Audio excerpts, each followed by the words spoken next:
Gloria al Señor. Les invito para que leamos las Sagradas Escrituras y lo vamos a hacer en la primera carta a los Corintios. Primera carta a los Corintios, el capítulo 5, el verso 7 y 8. A todos y cada uno de los que están aquí presentes, quiero decirles que uno mayor que el templo está aquí. Primera carta del apóstol Pablo a los Corintios, el capítulo 5, el verso 7 y 8 nos dice las Sagradas Escrituras: limpiaos pues de la vieja levadura, para que seáis nueva masa, sin levadura como sois. Diga conmigo, porque nuestra Pascua,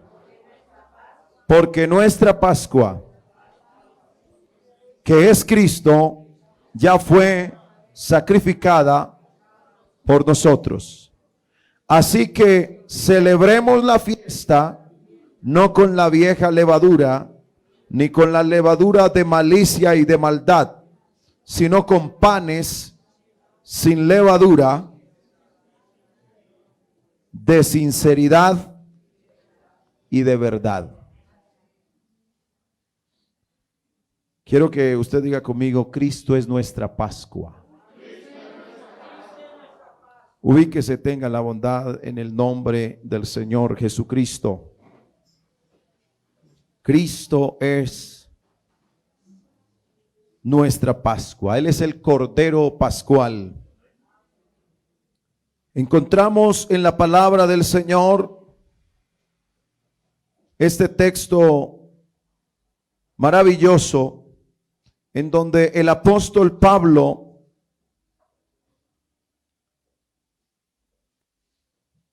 está hablando de lo que aquel que es verdadero hijo de Dios. Yo quiero que saque de la mente el término evangélico, porque a veces decimos: no, yo soy cristiano evangélico, pero usted más que eso es hijo de Dios. Y cuando usted comprende la magnitud de lo que es ser hijo de Dios, porque nadie podrá limpiarse si no tiene los recursos para hacerlo.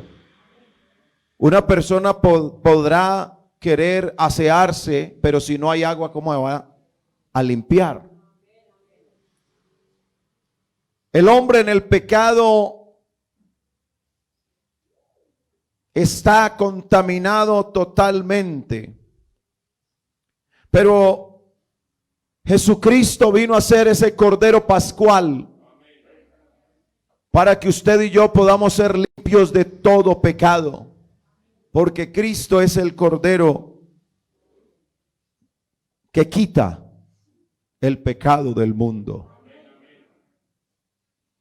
Limpiaos pues de la vieja levadura, es decir, deshágase de la vieja levadura,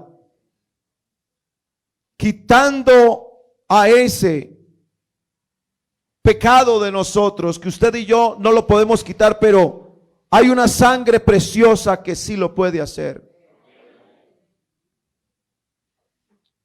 Por eso él está hablando, el apóstol Pablo, de ser una nueva masa, preparada sin levadura, que realmente son los que son de Cristo, porque Él es nuestro Cordero Pascual, que ha sido sacrificado por nosotros. Por eso nosotros celebramos a Dios no con el viejo pan de perversidad y de maldad, sino con un nuevo pan de sinceridad y de verdad. La Santa Cena en la vida del creyente, hay que reconocer la gran importancia que hay. Cuando miramos la esencia de lo que significa la expresión Pascua. Esa expresión significa pasar de. Es la raíz. Pasar de. El pueblo de Israel celebró la Pascua por primera vez la última noche de la estadía en Egipto. La muerte de los primogénitos de los egipcios hizo que Faraón dejara ir al pueblo, y para Israel todo cambió. Comenzó un nuevo periodo de vida con la salida de Egipto para Israel. Comenzó un nuevo año, una nueva relación con Dios, sobre una base completamente distinta. Y dice la palabra del Señor que el Señor ordena que era lo que el pueblo tenía que hacer. Y el Señor les ordena de que tenían que escoger unas espigas maduras. Y el Señor designó el primer mes del calendario judío para que ellos lo pudieran hacer. Después de la cautividad, fue cambiada esa expresión por una expresión hebrea que dice Nisan, que significa nuevo comienzo, después de que el pueblo fue cautivo nuevamente, porque recuerden ustedes que el pueblo fue tomado cautivo nuevamente y colgaron los instrumentos y ya no cantaban alabanzas. La Pascua es la primera de las 3 solemnidades anuales que Israel debía celebrar, como estaba ya establecido en Levíticos 23:5. Y en esta celebración debía participar todo varón no impedido, porque los que estuvieran impedidos debían celebrar la Pascua el mes siguiente. En el mes segundo, a los 14 días del mes, entre las 2 de la tarde, la iban a celebrar con panes sin levaduras y hierbas amargas. Lo debían comer. El cordero no se podía comer crudo ni cocido en agua. Tenía que ser asado al fuego. Como dice Éxodo 12:9. Debían comerlo todo sin dejar nada para el día siguiente. Durante 7 días continuos debían comer panes sin levadura y hierbas amargas. Tenían que comerlo en una casa y en un lugar específico. Y al cordero que lo preparaban no le podían quebrar los huesos, como dice el Salmo 34, el verso 20. Aquí hay un simbolismo para nosotros,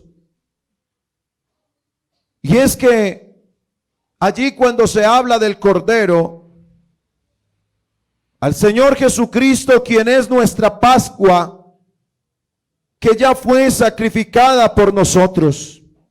Mire lo que dice la palabra del Señor en el Evangelio de Jesús según San Juan, el capítulo 1, el verso 29. El siguiente día vio Juan a Jesús que venía a él y dijo: He aquí el Cordero de Dios que quita el pecado del mundo. Este es aquel de quien yo dije: después de mí viene un varón, el cual es antes de mí, porque era primero que yo. Y yo no le conocía, mas para que fuese manifestado Israel, por eso vine yo bautizando con agua. Ahí leímos en Primera de Corintios que Cristo es el Cordero Pascual. En San Juan capítulo 9, 19, el verso 3.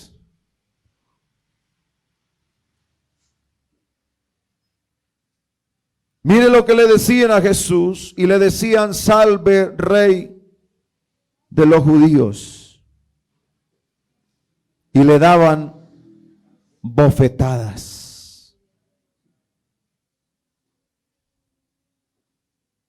El verso 5 dice que salió Jesús llevando la corona de espinas y el manto de púrpura. Y Pilato les dijo: he aquí el hombre. Y cuando le vieron los principales sacerdotes y los alguaciles, dieron voces diciendo: crucifícale, crucifícale. Pilato les dijo: tomadle vosotros y crucificadle, porque yo no hallo delito en él.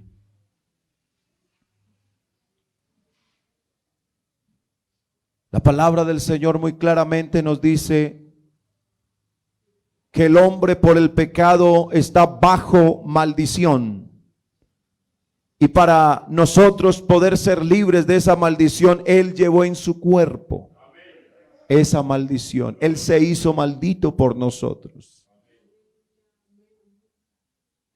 Él cargó el pecado de todo el mundo, no unos, todos nuestros pecados. Él los cargó. ¿Para qué? Porque Él cargó todos nuestros pecados. Para que en nosotros no quede nada en lo que pueda señalarse de algún pecado, porque Él los llevó todos. Y cuando la Biblia dice que Él toma nuestros pecados y los mete a lo profundo de la mar, se hace referencia a esto es porque no hay ningún ser humano que haya ido a las profundidades del mar. No hay en toda la historia de la humanidad alguien que haya alcanzado a ir a lo más profundo de la mar. Queriendo decir con esto que cuando el Señor toma tus pecados y los mete a lo profundo de la mar, eso quiere decir que no hay nadie que pueda ir allá para tomar tus pecados y señalarte para decir que eres pecador, porque Él nos ha hecho libres del pecado. Alabanzas al nombre de Jesús.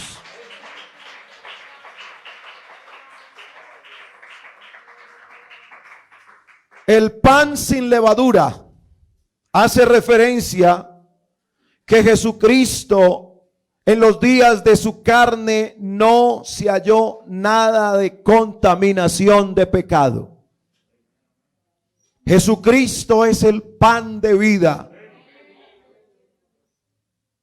Y cuando lo que significa pan sin levadura, lo que quiere significar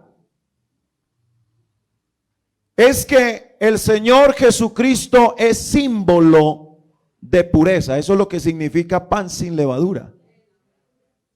Y cuando Jesús dice que yo soy el pan de vida, está diciendo que Él es lo más puro que pueda existir. Y Él es el pan de vida. A mí me llama la atención que Él se catalogue de esa manera, que es el pan. Que cuando usted toma de ese pan, todo aquel que está en el pecado es impuro. Todo aquel que está en el pecado no tiene relación con Dios porque está en el pecado. Está contaminado.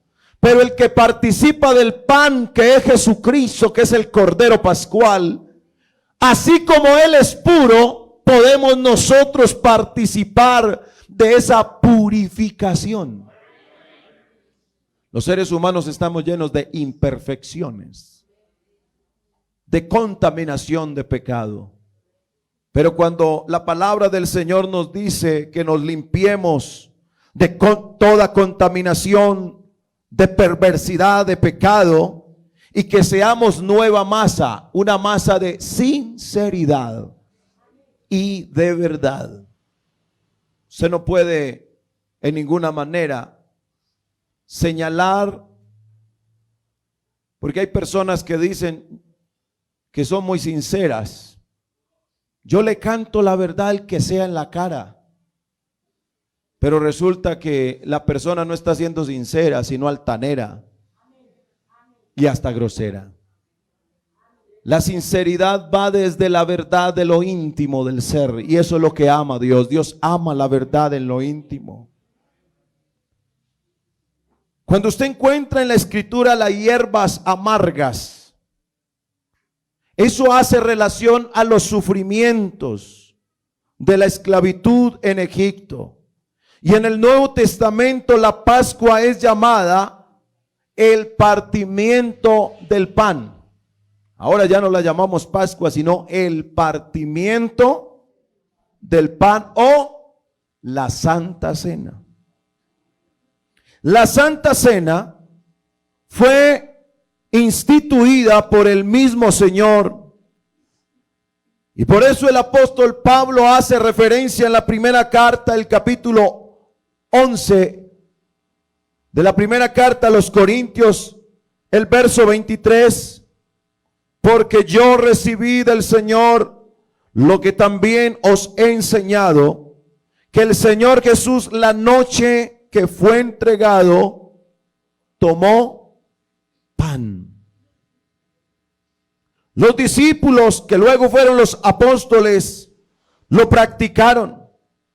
La Biblia dice que ellos perseveraban en la doctrina de los apóstoles, en la comunión unos con otros, en el partimiento del pan. Cuando usted encuentre la expresión partimiento del pan, está hablando es de la institución de Jesús en la Santa Cena, en el partimiento del pan y en las oraciones. Hechos 2:42 y verso 46 dice, y perseverando unánimes cada día, ¿en dónde? ¿En la casa de manera virtual? No, en el templo. Y partiendo el pan en las casas, comían juntos, con alegría. Y lo que no puede faltar, sencillez de corazón. Usted puede vestirse bien, pero tener sencillez de corazón. Usted no es sencillo porque no se baña. Ya eso es cochinada ya.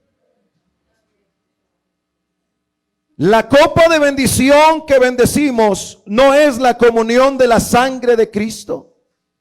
El pan que partimos, dice la primera carta a los Corintios, verso 16 del capítulo 10. El pan que partimos no es la comunión del cuerpo de Cristo. Siendo uno solo el pan, nosotros con ser muchos somos un cuerpo, pues todos, hermano, todos participamos de aquel mismo pan. Por eso, hermano, aquí no hay diferencias. Aquí no hay nadie más que nadie.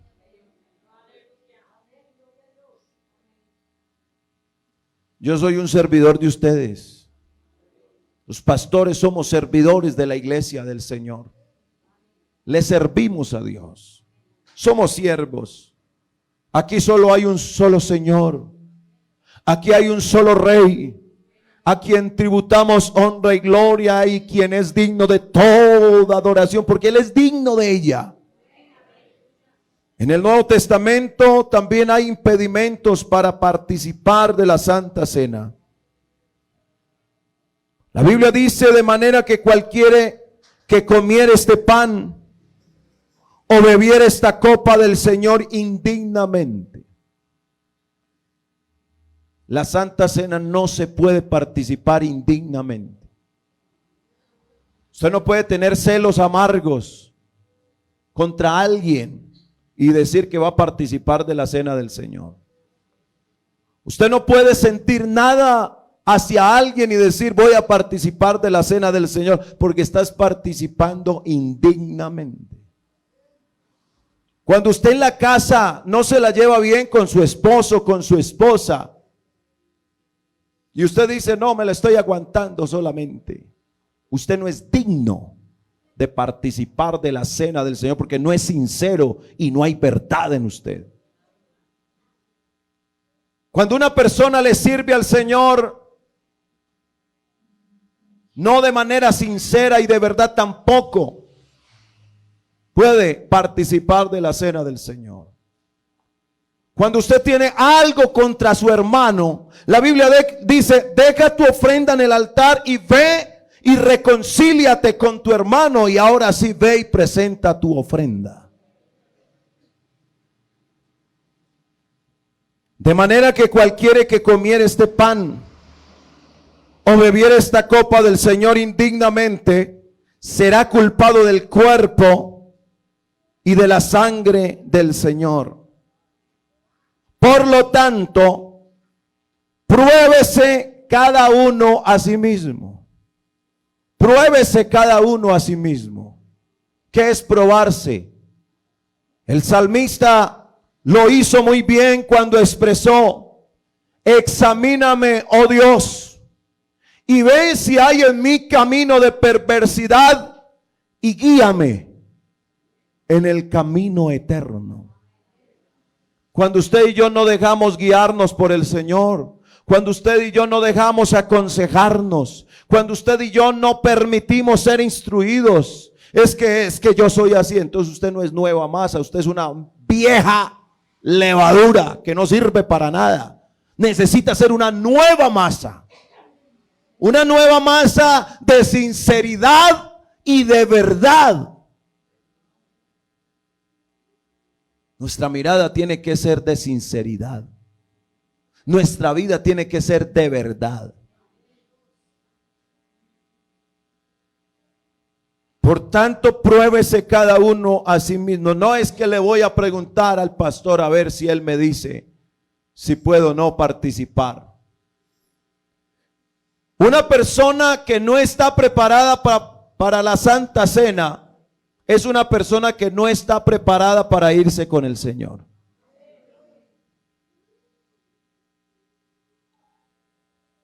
Y esto es serio.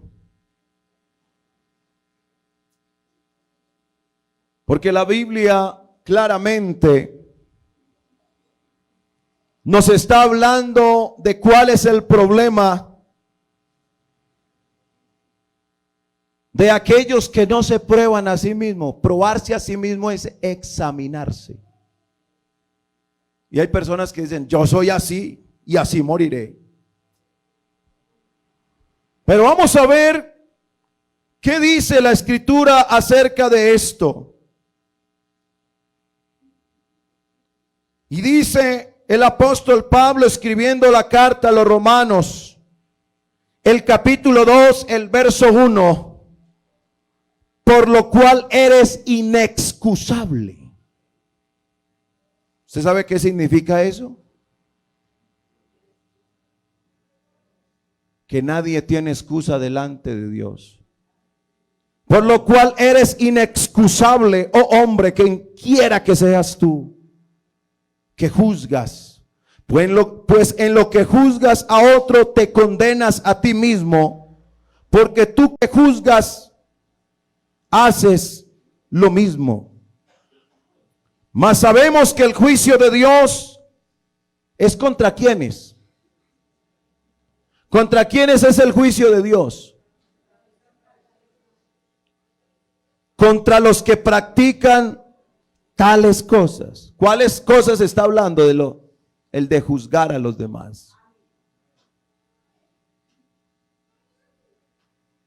Mas sabemos que el juicio de Dios contra los que practican tales cosas es según ¿qué? Según verdad.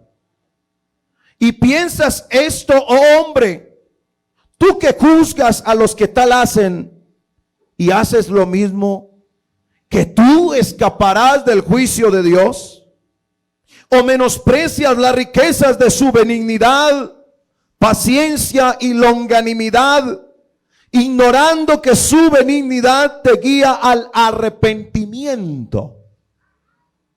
Pero ¿cuál es el problema? Si hay bondad para arrepentirse, si hay amor, si hay misericordia, ¿por qué es inexcusable? El verso 5 dice, ¿cuál es el problema de esa persona que no se prueba a sí mismo? Dice, pero por tu dureza. Oiga, en la iglesia hay muchos duros, pero no duros de importantes, sino duros de corazón, que resisten la palabra, que no la quieren tomar para ellos, que se quieren hacer personas como que no es con ellos la palabra. Pero por tu dureza y por tu corazón no arrepentido, ¿qué es lo que le está pasando a esa persona? Se puede parar acá y predicar, se puede poner a la iglesia, hermano, vamos a adorar. Usted puede hacer muchas cosas, pero por tu dureza y por tu corazón no arrepentido, ¿sabe qué está atesorando? Atesoras para ti mismo ira, para el día de la ira y de la revelación del justo juicio de Dios, el cual pagará a cada uno conforme a ¿qué? Conforme a sus obras. Vida eterna para ¿quiénes? A los que perseverando, aleluya. Por eso la Biblia dice el que perseverar en ¿qué? En bien hacer, en obedecer, en recibir la palabra, porque esta palabra es digna de ser recibida por todos.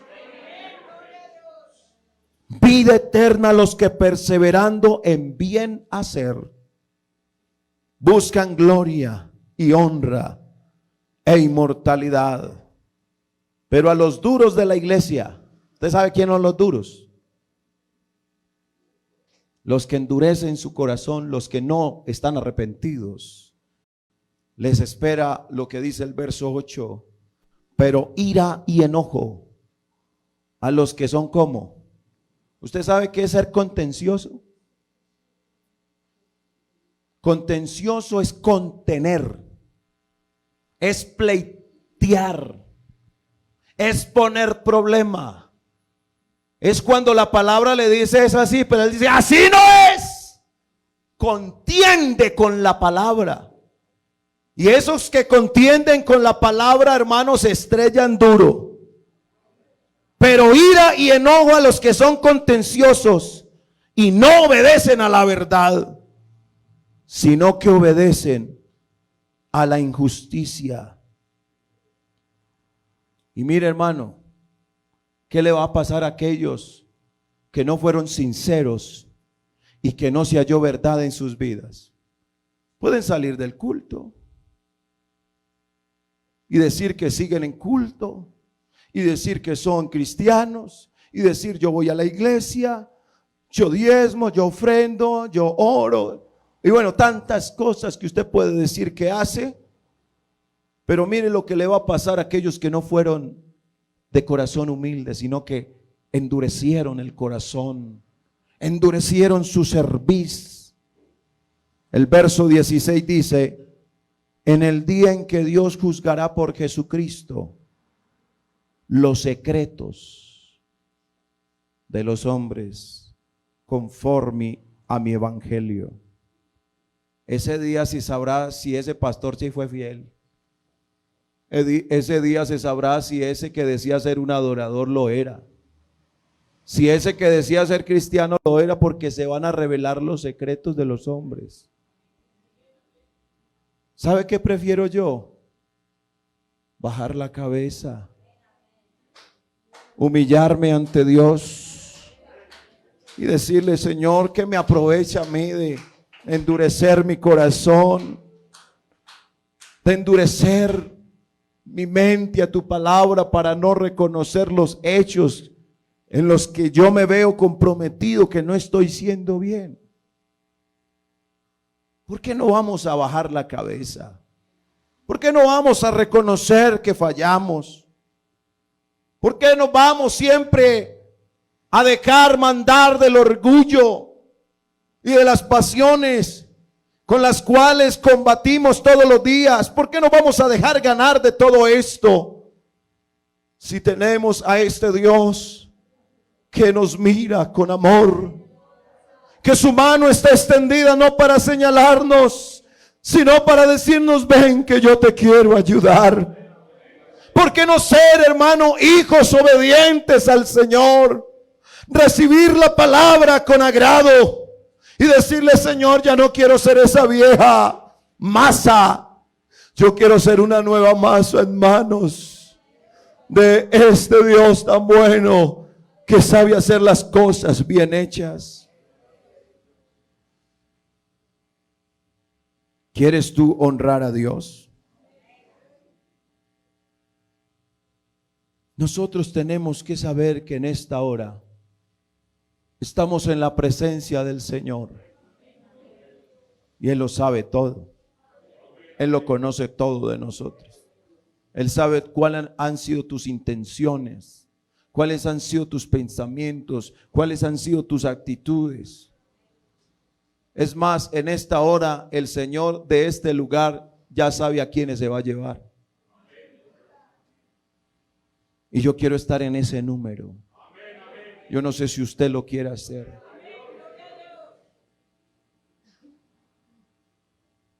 La Santa Cena entonces es la conmemoración en donde recordamos la muerte de nuestro Señor Jesucristo. No éramos dignos, pero Él nos hizo dignos de su perdón. No podíamos ser salvos, pero Él nos dio salvación. No había quien borrara nuestros pecados, pero Él los borró. No había quien quitara nuestros pecados y Él vino a quitarlos. No había quien nos pudiera ayudar. Éramos huérfanos porque el hombre en el pecado, el padre que tiene es un padre mentiroso, un padre que no responde por los que tiene cautivos. Pero como nuestro Padre Celestial se compadece de los hijos, Él sí se compadece de nuestra condición, porque Él se acuerda de que somos polvo. Él sabe la realidad de nuestras vidas. Y yo creo que si el Señor nos recibió, porque el Señor a nosotros nos recibió, y estando en la condición como le sucedió a Mefiboset, la Escritura dice que este hombre, siendo el hijo de un príncipe del reino, una criada lo tomó, y cuando se dieron cuenta que su padre y su abuelo habían muerto, entonces la criada, en el afán de que no le pasara nada al hijo del príncipe, lo tomó en las manos y en el afán de salir lo dejó caer y fue lisiado de los pies.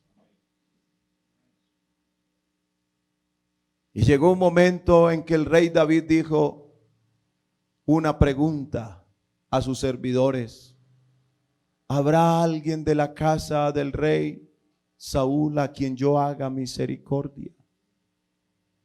Y hubo alguien que dijera: Señor, hay uno, pero está en Lodebar, allá no va nadie, esa es la tierra del olvido, allá no se puede ir.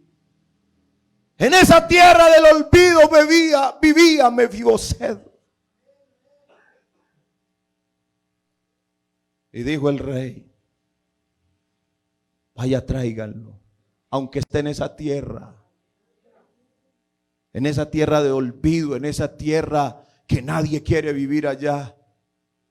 Y envía a sus hombres para que fueran a traer a Mefiboset. Él había estado todo el tiempo con miedo de que algún día pudieran descubrir su identidad, y al descubrir su identidad pues le quitaran la vida. ¿Cuál sería el miedo de Mefiboset cuando están allí en la casa donde él vivía, para decir: el rey te mandó a llamar? Quizás el miedo de él era: es que el rey me está llamando, es para acabar con mi vida. Así como terminaron con la vida de mi abuelo, como terminaron con la vida de mi padre, quizás el rey me mandó a llamar es para acabar con mi vida. Pero la noticia es: no. El rey no te mandó a llamar para nada de eso. Antes, por el contrario, el rey quiere que tú tengas las vestiduras de él, que comas en su mesa todos los días y que estés al lado del rey. Alabanzas a Jesús.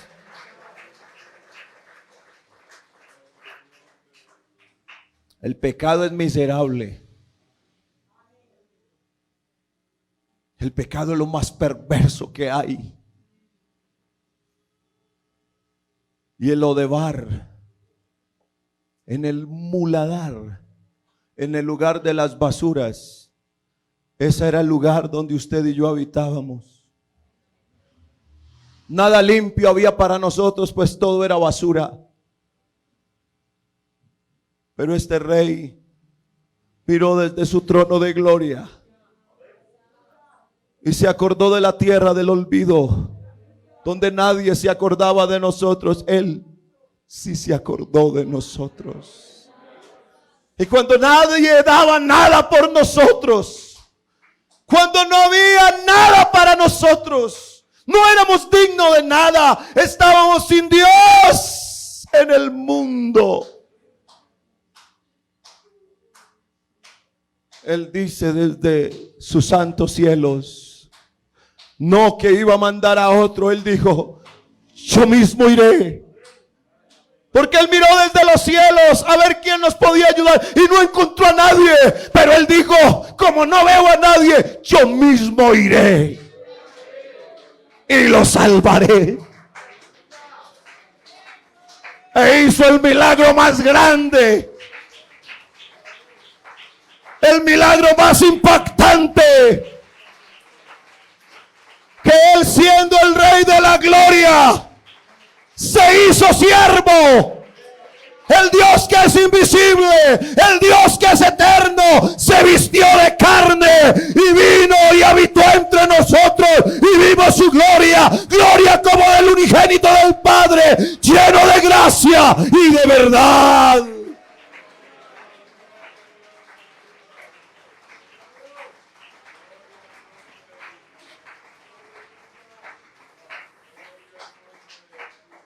Oh, qué amor tan grande.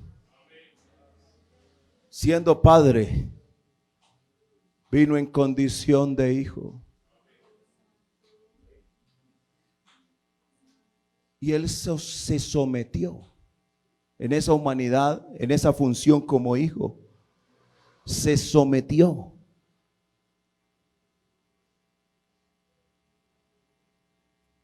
¿Y qué hizo el Señor? Se humilló hasta lo sumo. Permítame decirle, Él se humilló hasta lo más bajo.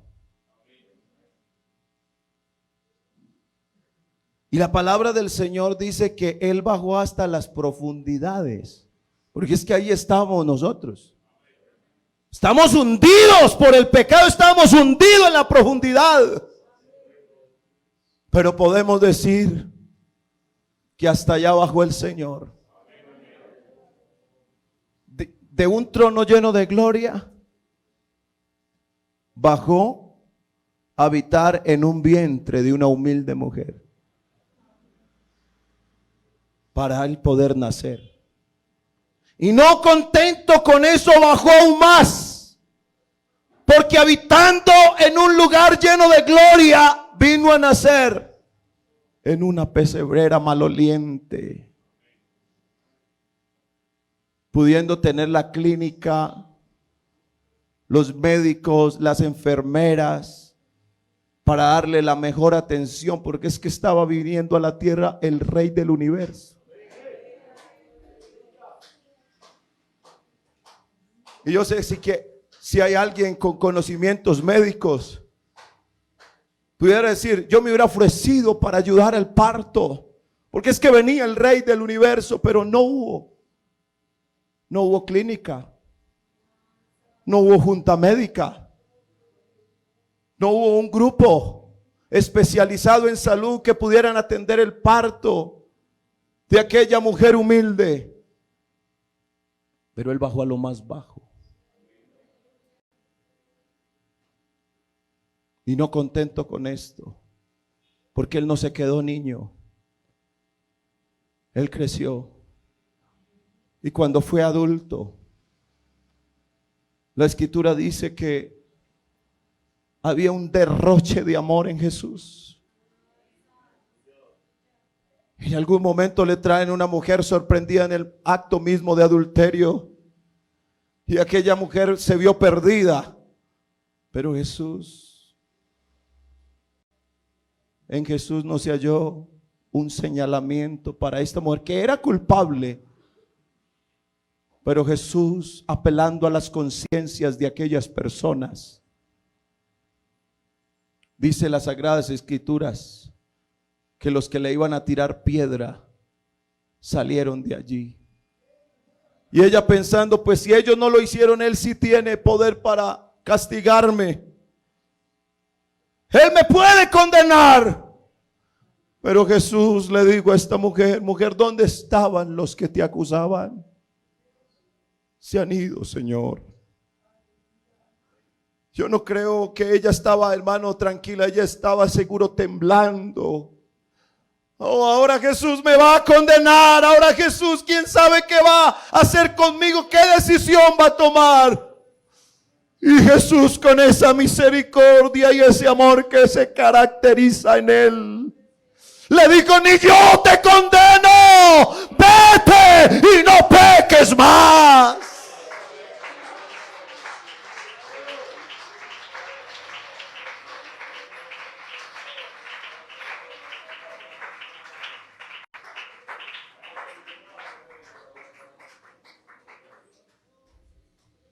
Cuando Jesús estaba en el Getsemaní,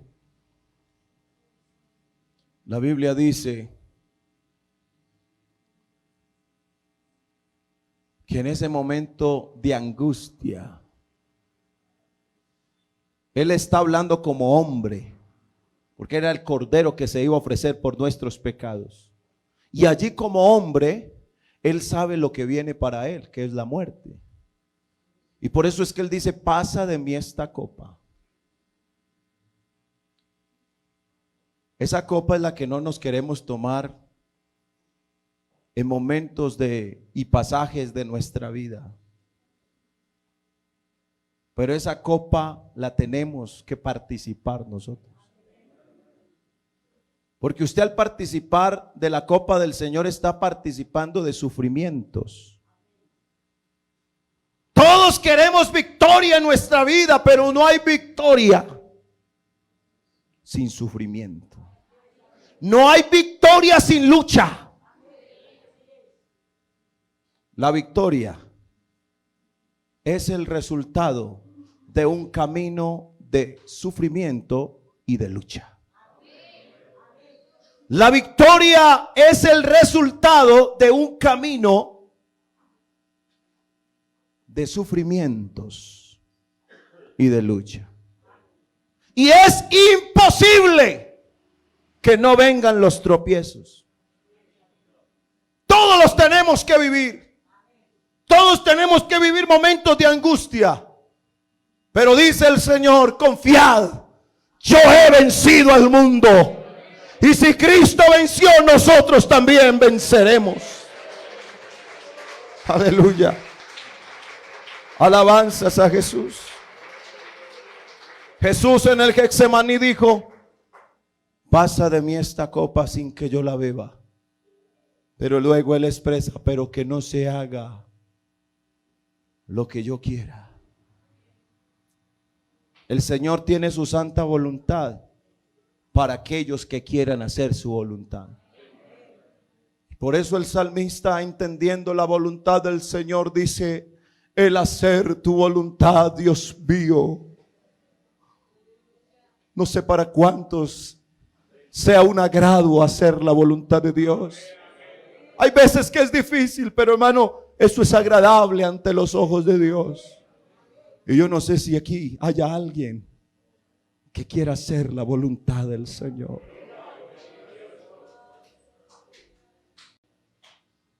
Díselo. Aquí está el Rey. Díselo a Él. ¿Usted lo quiere hacer?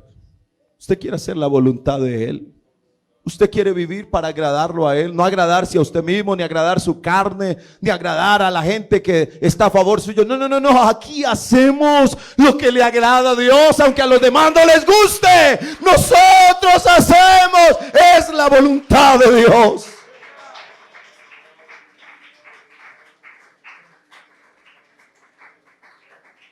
¿Quién en esta mañana se quiere entregar por completo al Señor para decir: Señor, que en mí se haga tu voluntad? Que en mí se haga tu voluntad. ¿Quiénes de los que están aquí se someten a la voluntad de Dios?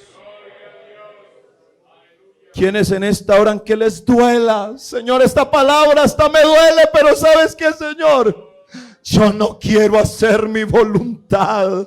Yo no quiero hacer lo que mi mente me dice. Yo más bien quiero obedecer tu santa palabra. ¿Dónde están los que oyen la palabra de Dios? Porque son bienaventurados los que oyen esta palabra, porque esta palabra que sale de la boca de Dios es espíritu y es vida. Alabanzas a Jesús. Alabanzas al nombre de Jesús. ¿Quieres acercarte a Él? Jesús no está aquí para señalarte. Jesús no está aquí para decirte que has fallado. No. Ese no es mi Jesús. El Jesús que está aquí en el poder de su Espíritu Santo. Aquel que está caído lo levanta. Aquel que ha fallado lo perdona. Porque Él es amor. Él es Jesús, mi Salvador. Aleluya. Aleluya. Aquí están los brazos de Jesús. Míralo por la fe. Mira por la fe los brazos de Jesús aquí. Él quiere abrazarte en esta hora. Déjate abrazar de Él. Déjate abrazar de Él. Entrégate, hermano. Entrégate al Señor y déjate que Él te abrace. Si endureces tu corazón, no participarás. Pero si en esta hora nos humillamos delante de Él, hermano, aquí a los humildes les va muy bien. Aquí a los que nos humillamos delante de Él salimos justificados. Aquí a los que nos humillamos delante de Él salimos perdonados. Aquí aquel que se humilla delante de Él, hermano, sale con una buena amistad. Porque vosotros sois mis amigos si hacéis lo que yo os mando. Jesús está hablando a su iglesia. Jesús está hablando a su iglesia. No te dejes robar la bendición de Dios por el enemigo. El enemigo te quiere hacer suyo para esclavizarte, para quitarte las ropas reales, para quitarte la comunión con Dios. Pero créame, iglesia, lo mejor que nos ha podido pasar es ser amigos de Dios. Alabanzas a Jesús. Habla con Él, habla con Él. Habla con Él. Humillémonos esta mañana.